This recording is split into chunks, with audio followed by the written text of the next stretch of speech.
10 June 1944. Oradour-sur-Glane, late afternoon.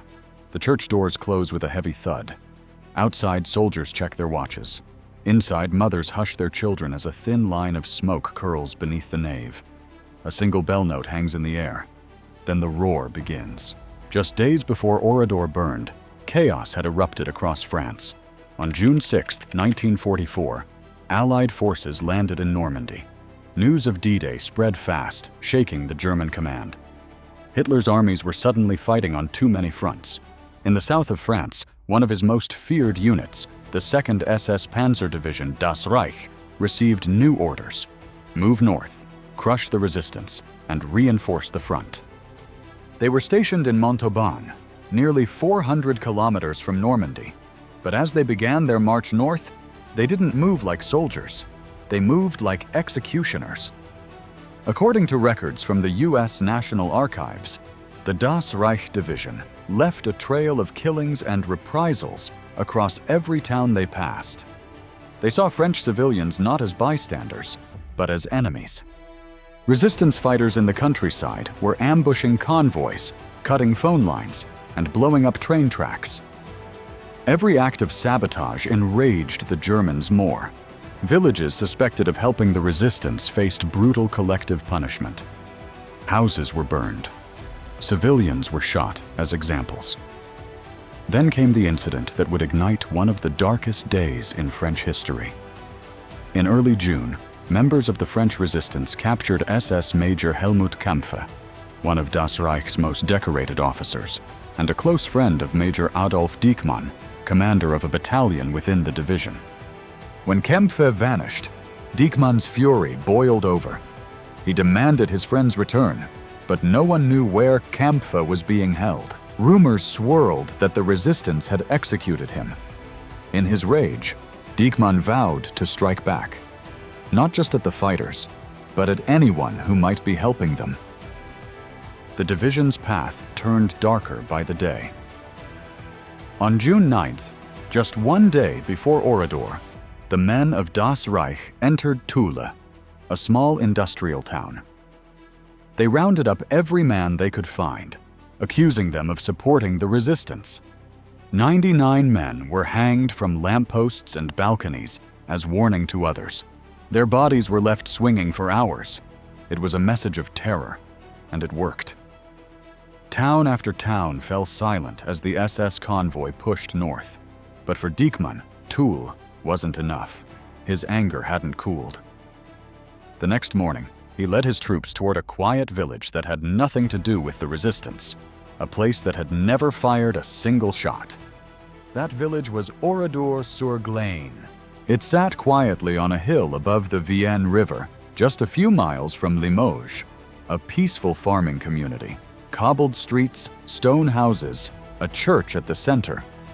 It was a warm Saturday, June 10th, 1944. The war felt far away. The villagers were preparing for the weekend market.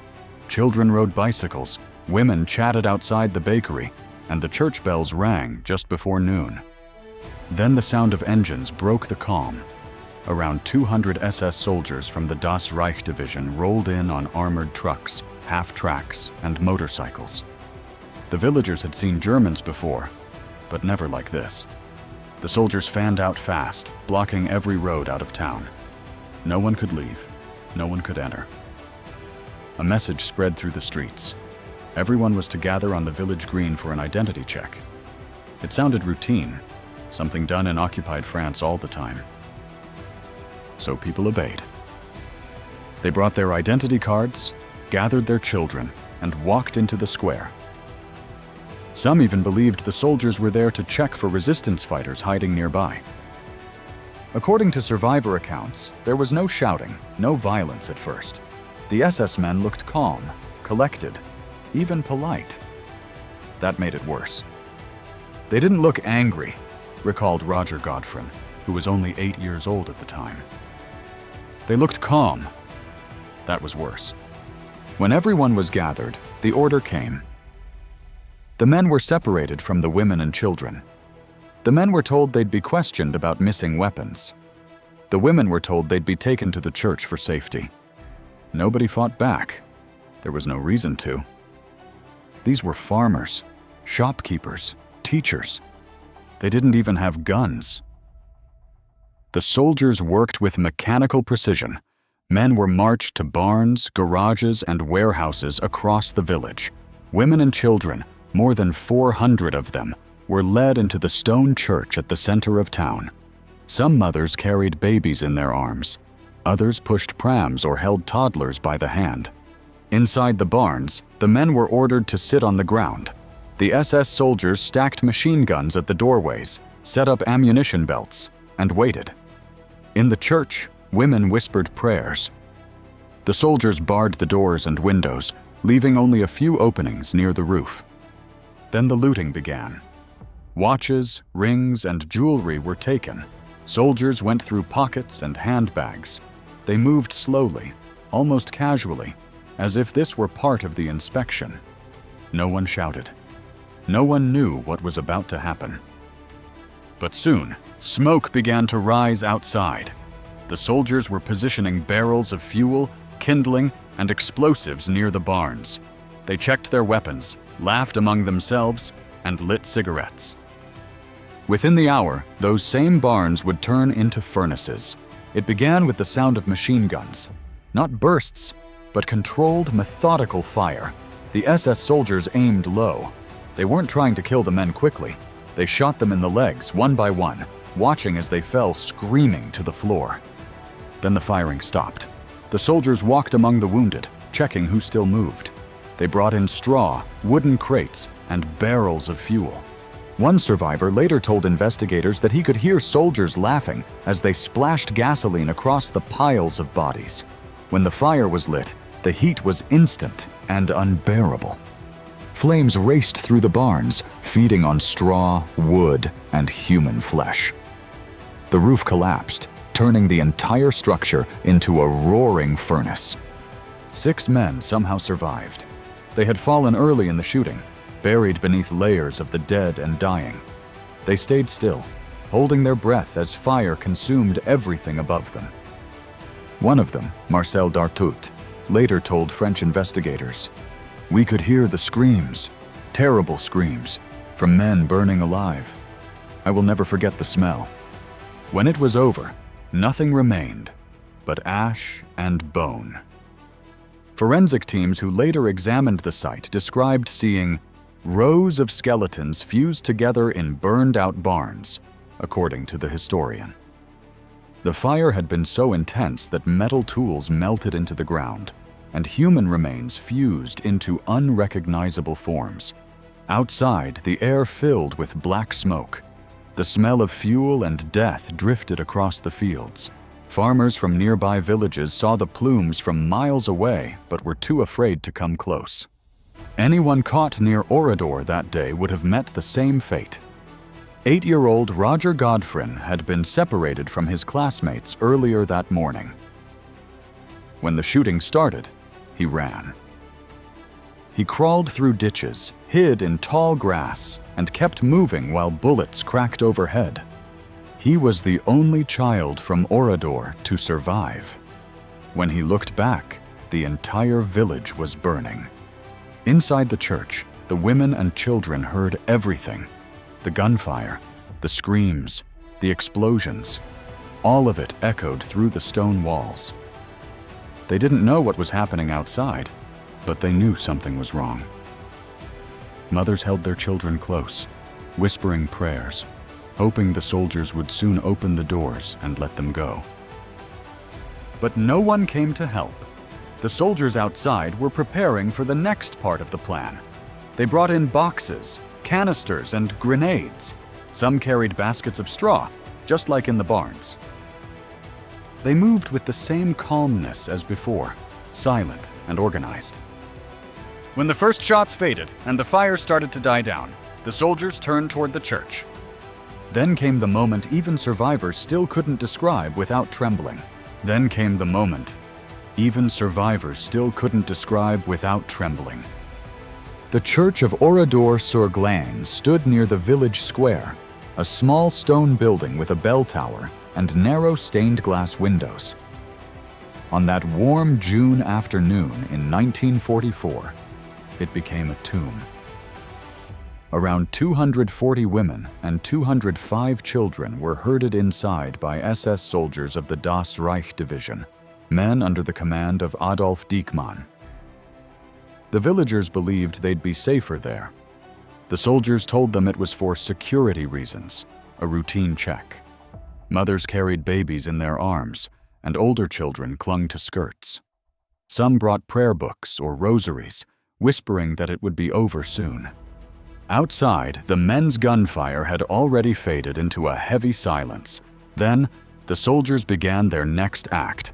Several of them dragged straw bales, wooden crates, and jerry cans filled with gasoline toward the church entrance. Others rolled in hand grenades and set them near the altar.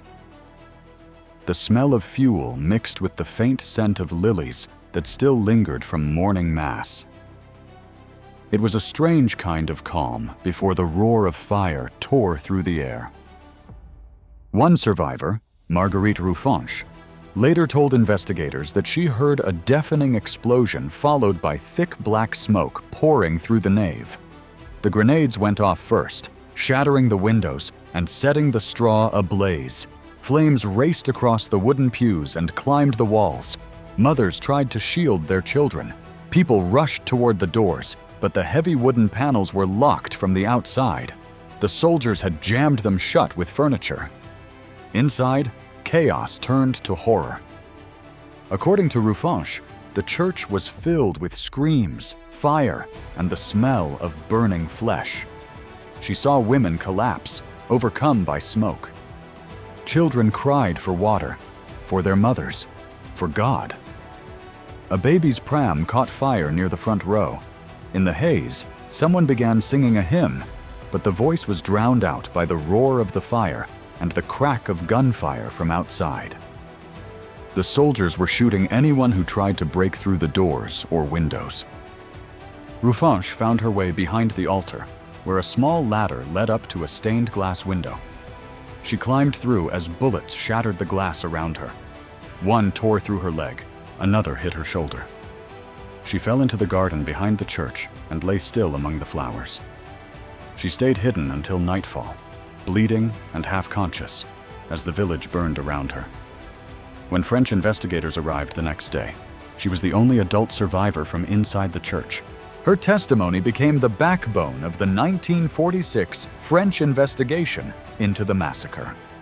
According to historian, Rufanche described in painful detail how the soldiers had prepared the fire with precision, placing fuel at the altar first, then the aisles, ensuring no one could escape. The charred remains of rosaries, melted candle holders, and twisted metal from baby prams were later found among the ashes. Even the church bell had melted, dripping into a puddle of bronze on the stone floor. Outside, the SS men stood in silence, watching the fire consume the building. Some were seen smoking cigarettes, others laughed. When the screams faded, they moved methodically, checking for movement. Witnesses later recalled that any sound, a cough, a cry, brought a burst of gunfire. The church's windows glowed red as smoke billowed into the sky. The smell carried for miles. Down the hill, in the barns where the men had been executed earlier, the flames were still smoldering. Roger Godfrin, the 8-year-old boy who had escaped, crawled through fields toward the woods.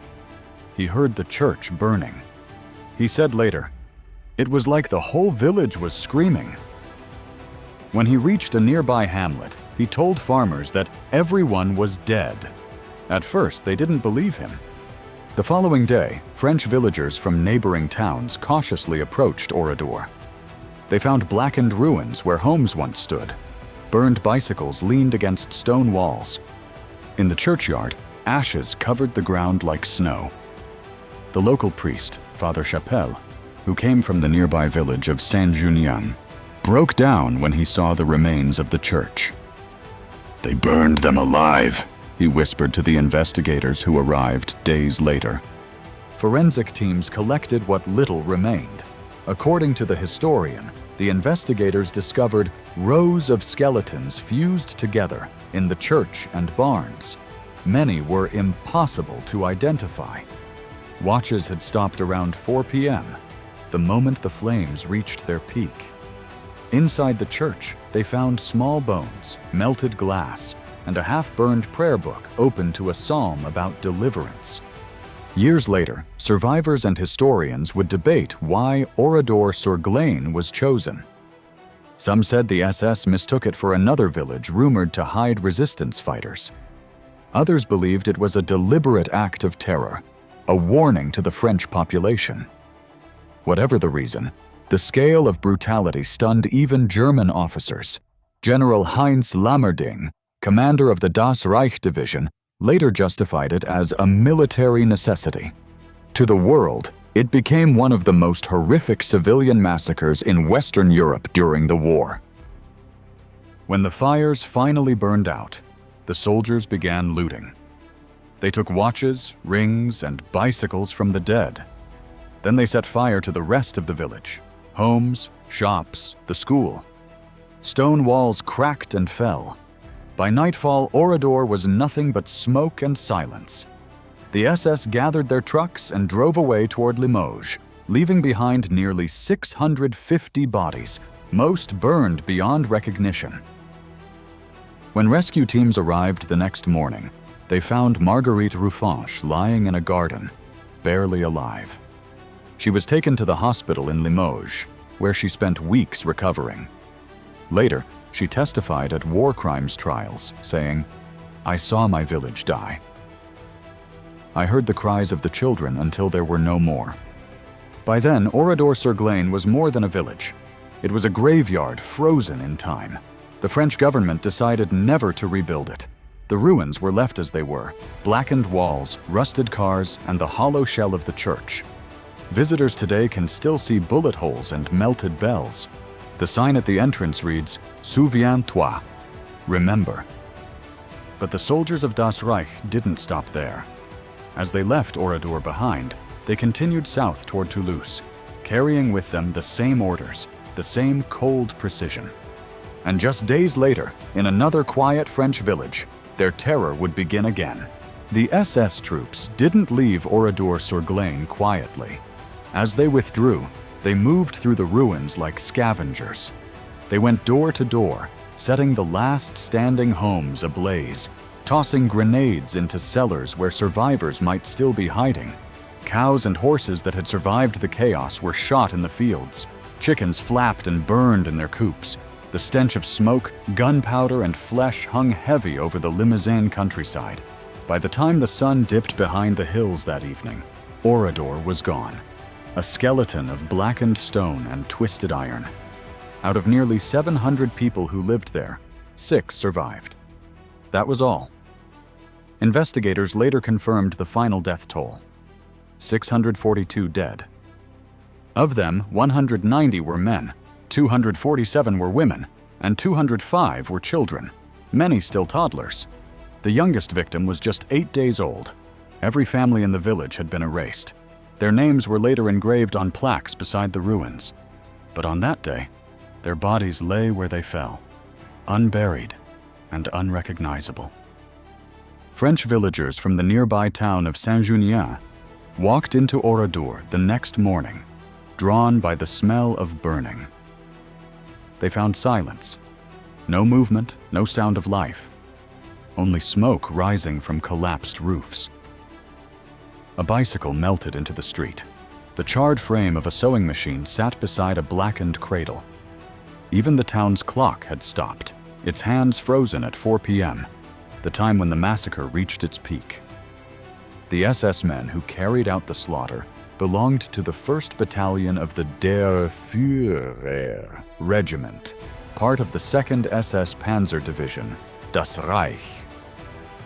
They were elite soldiers, trained for frontline combat, but here, in rural France, they turned their weapons on civilians. The officer in charge was Sturmbannführer Adolf Diekmann, just 29 years old. To his superiors, he later reported that the massacre was a military action, that his men had come under attack from French resistance fighters. It was a lie. No weapons were ever found in Oradour. The villagers were unarmed. Dijkman's commanding officer, Sylvester Stadler, received the report the following morning. According to wartime records later examined in post-war trials, Stadler was alarmed by what he read.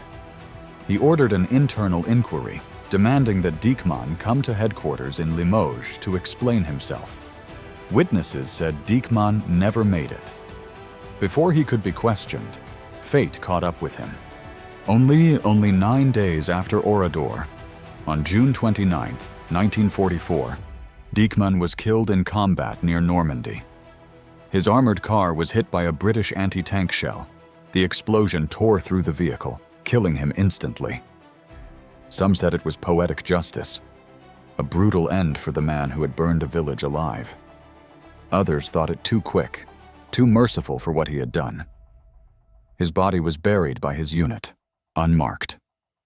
When Allied forces pushed through the region weeks later, the grave was lost. For a time, it seemed as if the men who destroyed Oradour might escape justice. The Das Reich division retreated east as the Allies advanced. Many soldiers died in battle. Others slipped away using false papers. France lay in ruins, and there were too many war crimes to count. But Oradour wasn't forgotten. When the war ended, investigators returned. They dug through the ashes, piecing together the massacre minute by minute. Forensic experts from the French gendarmerie found hundreds of shell casings stamped with German markings, bullet holes at child's height, and scorched walls blackened from the inside. Survivors gave their testimonies. Marguerite Ruffanche, still walking with a limp from her gunshot wounds, described the church inferno to investigators. Young Roger Godfrey recounted how he'd watched his father and brothers dragged away, how he crawled through the fields and heard the church explode. Their statements, preserved in French archives, painted a picture of systematic slaughter, not the chaos of battle, but a planned extermination. But the SS weren't untouchable forever. As the tide of war turned, the same Das Reich soldiers who burned Oradour alive would find themselves hunted, not just by Allied forces, but by the same resistance they had tried to crush. And in the months that followed, those soldiers would learn what it meant to be on the other side of the fire. And in the months that followed, those soldiers would learn what it meant to be on the other side of the fire. The same men who burned Oradour-sur-Glane alive were now running for their own lives. By late June 1944, the Allies had broken through Normandy. The roads north of Limoges swarmed with British and American tanks. Planes thundered overhead, bombing every German column that dared to move in daylight. The Das Reich division, once seen as an unstoppable force, was now a retreating target. Their commander, Adolf Dijkman, didn't last long. 3 weeks after Oradour, on June 29, 1944, his armored car was ambushed near Noyers-Bocage, a small French village west of Caen. A British anti-tank round hit the vehicle squarely. The blast tore it apart. Witnesses said there was nothing left to bury. The man who had ordered 642 civilians burned alive was gone in an instant.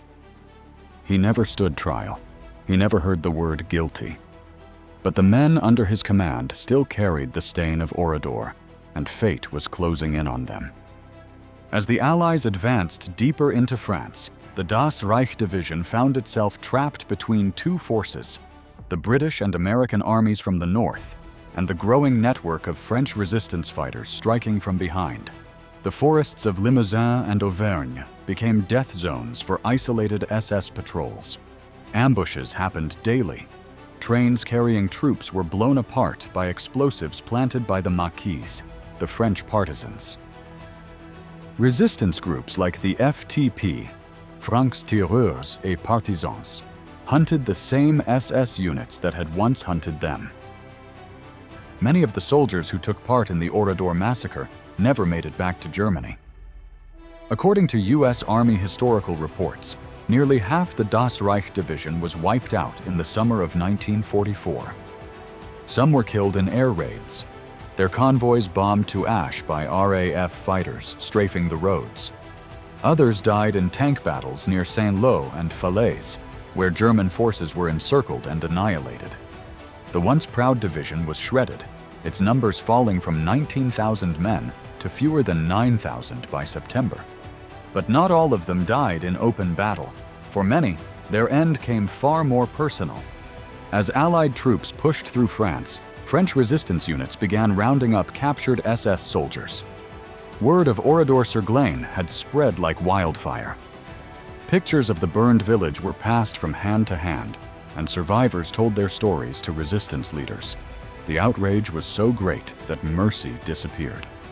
When SS men were caught, few made it to a prison alive.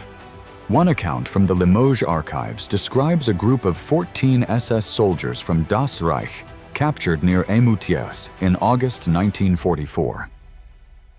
The resistance tied them to trees and interrogated them through the night.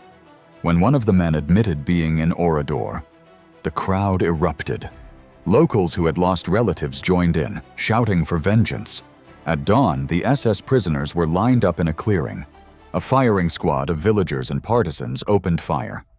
There were no trials, no last words, only justice in its rawest, most brutal form.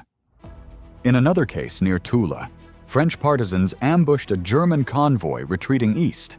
Among the captured was an officer who had taken part in both the Toul hangings and the Oradour massacre. Witnesses recalled that he begged to be shot quickly. He wasn't. The resistance dragged him through the town, forcing him to see the remains of the gallows his men had built weeks earlier. Then they hanged him from the same beam. All across central and southern France, scenes like these played out again and again. By autumn 1944, as the front moved east toward Germany, the countryside was littered with the graves of SS soldiers, some official, many not.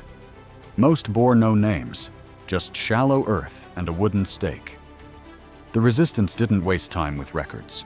Those who survived the chaos of retreat and evaded capture by the partisans eventually fell into Allied hands. As American and British troops swept through France, thousands of German prisoners of war were taken. Among them were surviving members of the Das Reich division. They were stripped of their insignias, their SS runes scraped off helmets.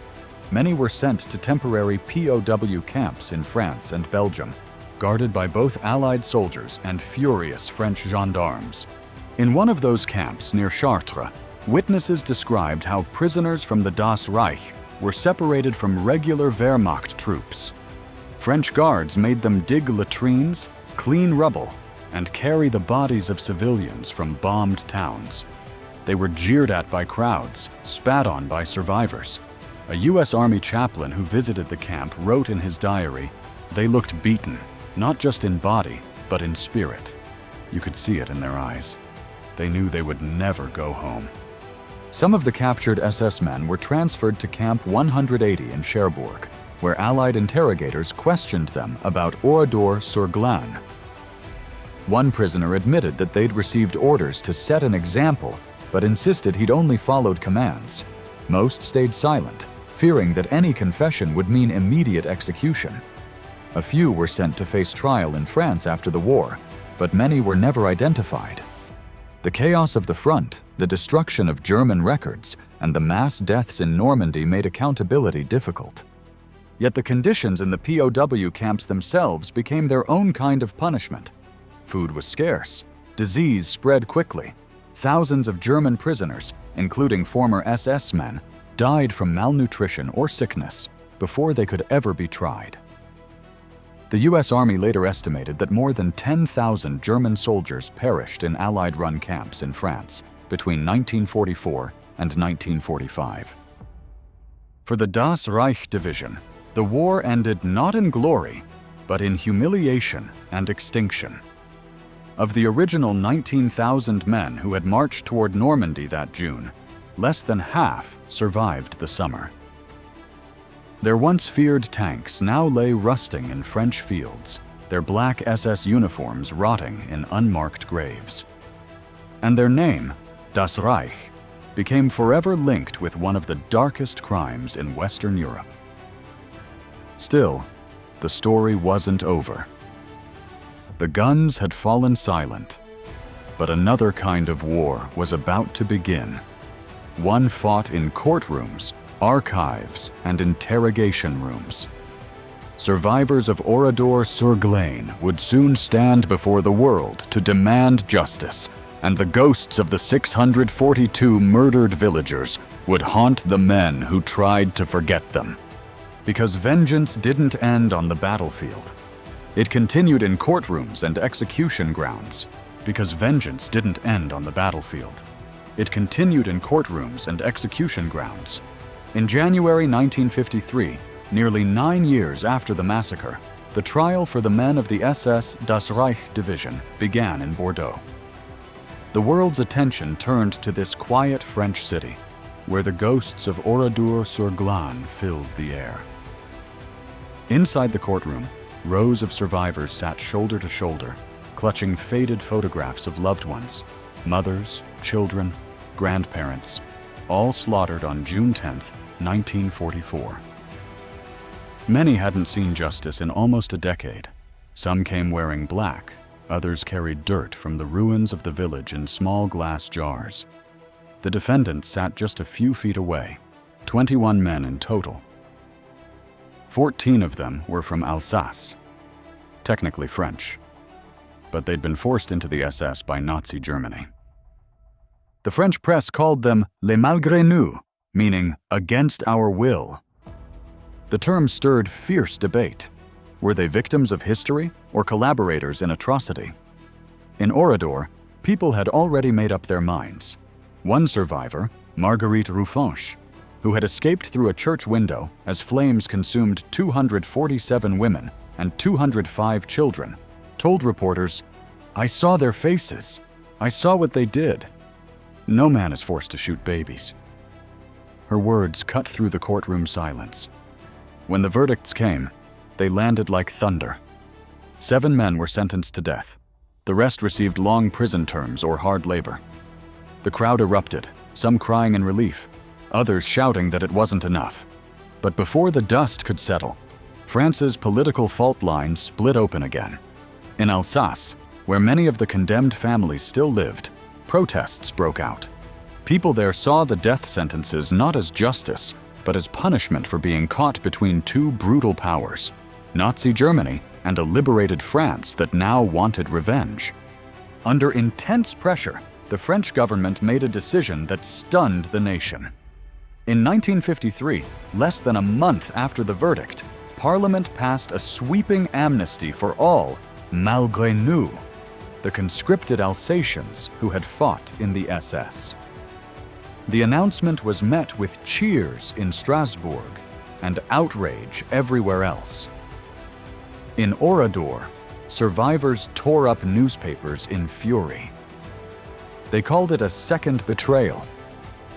The same men who had stood watch while women and children burned alive were walking free.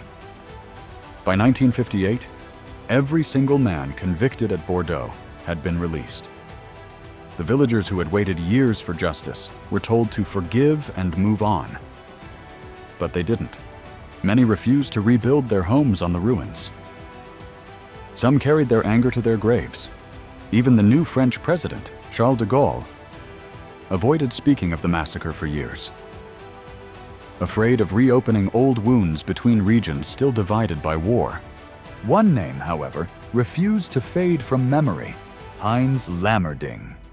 He was the commander of the 2nd SS Panzer Division, Das Reich, the very man who had given the orders that led to the massacre at Oradour-sur-Glane. The courtroom in Bordeaux in 1953 was packed with survivors and their families. Photos of the burned-out church, the charred barns, and the lifeless bodies of women and children covered the walls. The trial condemned 21 men, and Lammerding was sentenced to death in absentia. But the sentence was nothing more than ink on paper for him. He was living comfortably in Düsseldorf, West Germany, untouched and seemingly unbothered by the courtroom drama that replayed his crimes. The French government pressed for his extradition, demanding he face the justice that had eluded him for nearly a decade. West Germany refused. Its constitution barred the extradition of its own citizens, even for crimes committed abroad. Survivors seethed. They had watched lower-ranking SS officers hang, their final moments filled with fear and regret, while the man who had orchestrated the horrors lived freely, unscathed, almost untouchable. Lammerding returned to civilian life, managing a construction firm, overseeing projects, and living a life of quiet normalcy while the families of Oradour mourned. In the 1960s, journalists finally tracked him down. He spoke openly to the press, giving interviews in which he justified the killings as military necessity, insisting that the deaths at Oradour were collateral damage, a byproduct of war rather than a deliberate slaughter. Each French request for extradition was met with polite refusals from West German officials, citing the need to protect national sovereignty and the fledgling republic's legal principles. The German weekly Der Spiegel ran stories stating that handing Lammerding over would damage the young republic's sovereignty, framing it as a legal and political imperative. To the French survivors, however, it sounded like cowardice, a moral failing. For decades, Lammerding's freedom became a symbol of injustice, a lingering wound in Franco-German relations. Families who had survived the flames of Oradour watched the man responsible for their agony live a life of comfort, untouched by the punishment they had so desperately sought. Each visit to memorial ceremonies, each photograph of the ruins, carried a reminder. While justice had reached some, the architect of mass murder had walked free. In Oradour, survivors gathered each June under the charred church tower to read out the names of the dead and the names of the men who still lived. Children grew up hearing the story of how justice had been promised, then denied. Even when Lammerding died in 1971, buried quietly in his hometown, French veterans demanded to dig up his body and bring it to Oradour to face the ruins he created. They were stopped by police, but their anger didn't fade. For them, it wasn't just about revenge anymore.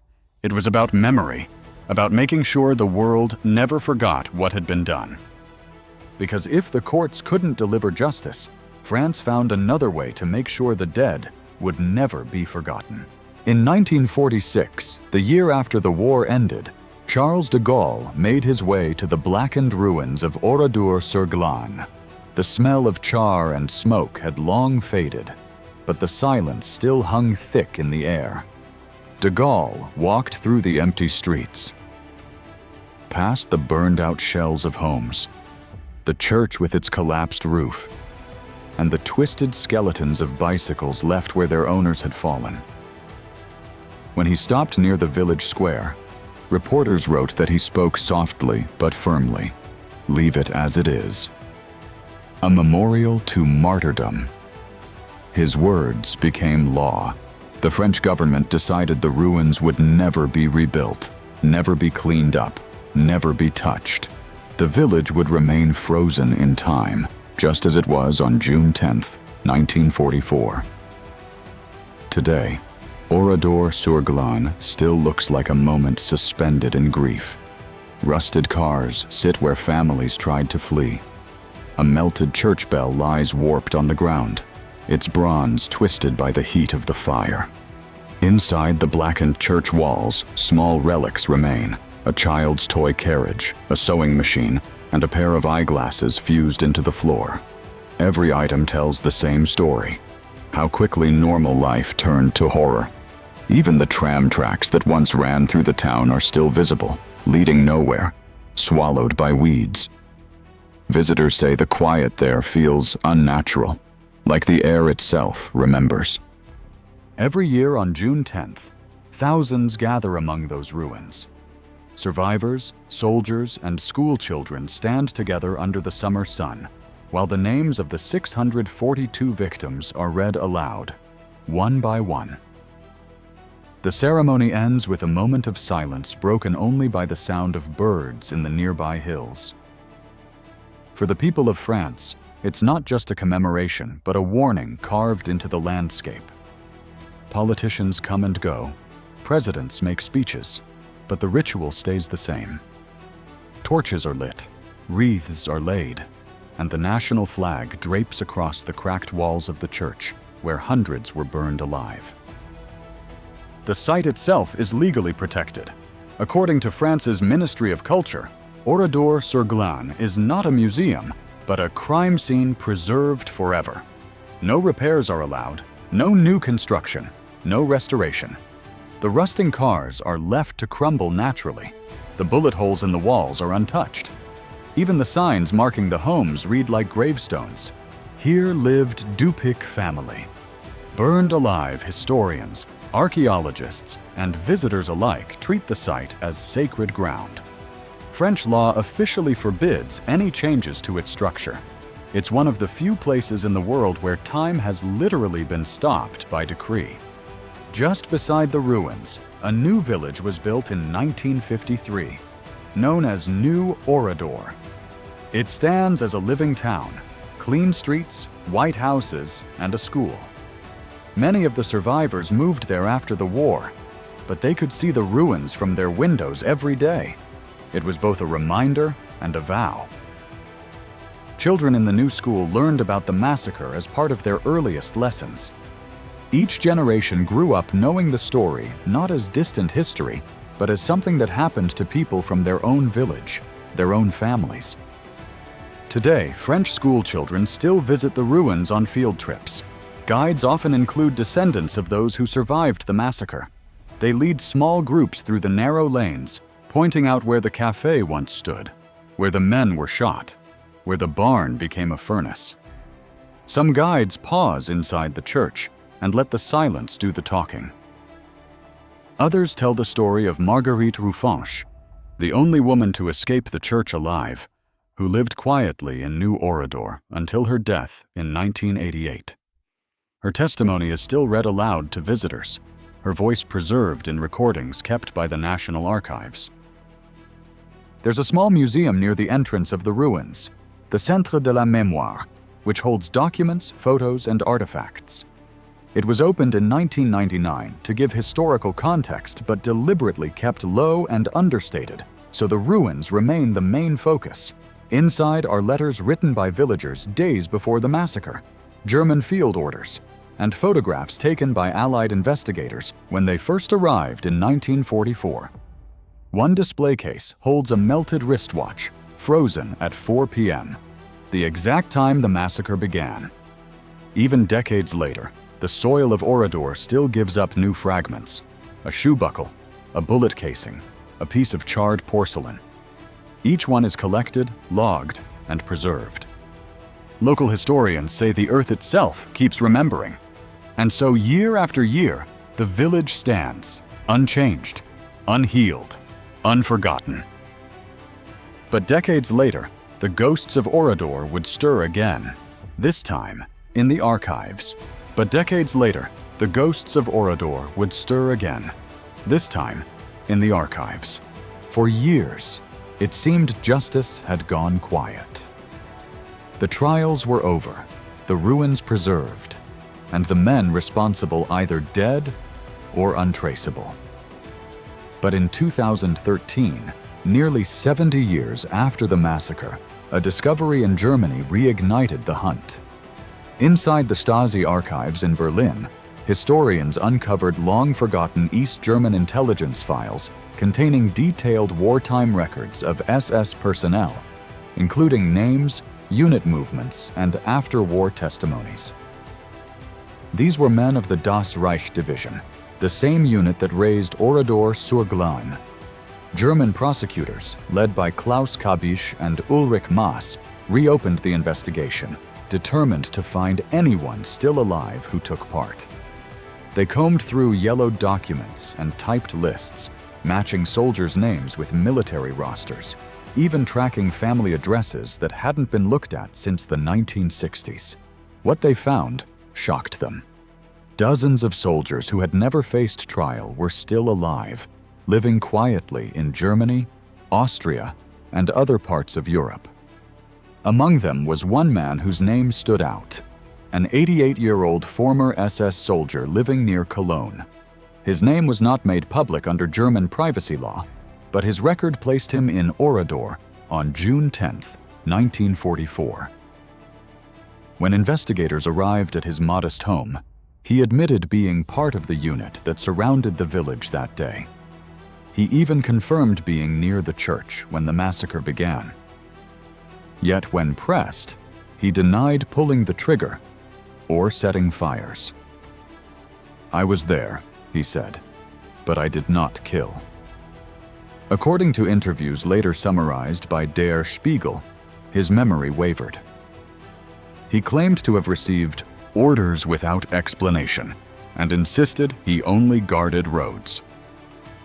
His interrogation lasted hours, reopening a wound that France had never fully healed. The case soon moved to the Cologne Public Prosecutor's Office, where evidence was reviewed for months. The prosecutors gathered military rosters, testimonies from the 1953 Bordeaux trial, and forensic reports from French archives. They even compared handwriting on field orders signed by officers of Das Reich. Yet despite the overwhelming moral evidence, the legal proof linking this specific man to specific acts of murder remained missing. In 2014, according to Reuters, the case was dropped for insufficient evidence. No witness could definitively place him as one of the shooters or arsonists. The announcement sparked outrage across France.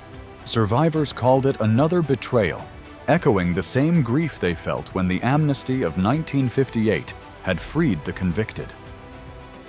Outside the ruins of Oradour, cameras gathered as French officials condemned the decision. The French Foreign Ministry released a statement calling the outcome painful for the memory of the victims and survivors. At the Memorial Museum, survivors like Robert Hebras, one of the few who had escaped the barn, spoke to the press. He was 88 years old himself and still carried the scars of that day. "Justice came too late," he said quietly. "Memory is all we have left." His words echoed through newspapers across Europe. People realized that soon the last living witnesses would be gone, leaving behind only their stories, and the question of how a crime so vast could still escape full justice. Even after the Cologne case was closed, the investigation didn't truly stop. Historians and forensic archivists in both France and Germany began re-examining records line by line. They traced every surviving member of the 3rd Company of the 1st Battalion, Regiment der Führer, the specific group that carried out the massacre. In dusty archives in Freiburg, Kassel, and Paris, they compared rosters, payroll slips, and handwritten field reports. Some of the soldiers had changed names after the war. Others had died before they could be questioned. A few had left behind letters, small notes describing their time in France, hidden among family papers. Each discovery added one more piece to the puzzle, helping reconstruct the full chain of command that led from orders to massacre. French historian Sarah Farmer, who studied the event for decades, called the effort a war against forgetting. She and others have helped connect specific SS identification numbers with grave records, and even found traces of soldiers' later lives, men who returned home, married, raised families, and lived ordinary lives under new names. It's the slow, painstaking work of turning memory into evidence. The more they dig, the clearer it becomes how many people were involved, and how few were ever punished. Even now, Oradour-sur-Glane remains an active site for war crimes documentation. French authorities maintain an office of investigation there, collaborating with Germany's Central Office for the Investigation of National Socialist Crimes in Ludwigsburg. Their task isn't to jail the dead, it's to complete the historical record. Every name confirmed, every document verified, brings the truth closer to light. The burned-out houses and the church walls serve as permanent exhibits of that truth. Modern forensic teams have used digital scans and 3D reconstructions to preserve the village in virtual form, ensuring that even if the ruins collapse one day, the evidence never disappears. To this day, Oradour's story is taught in schools across France and Germany. The town has become a bridge between two nations that once stood on opposite sides of the war. Every year, German officials attend the June 10th ceremony, laying wreaths alongside French leaders in a gesture of reconciliation. But beneath the silence of the speeches, there's still a quiet tension. The memory that some men died without answering for what they did, and that justice, even when delayed, can never fully heal what was burned that day. Time buried the men who did it, but not the silence they left behind. For one day, Oradour-sur-Glane became a graveyard of innocence. Men, women, and children were burned alive. Their lives ended in a single, brutal afternoon. In the years that followed, some of the killers met bullets on battlefields, others faced trials, and a few walked free, carrying their guilt into quiet lives. But none truly escaped history. The memories of that village, the smoke rising over charred barns, and the screams that still echo in survivor testimonies ensured that their crimes could never be forgotten. In our next video, we'll uncover how other SS members faced their own reckoning, hunted across Europe long after the war had ended, proving that even the architects of terror cannot outrun justice forever.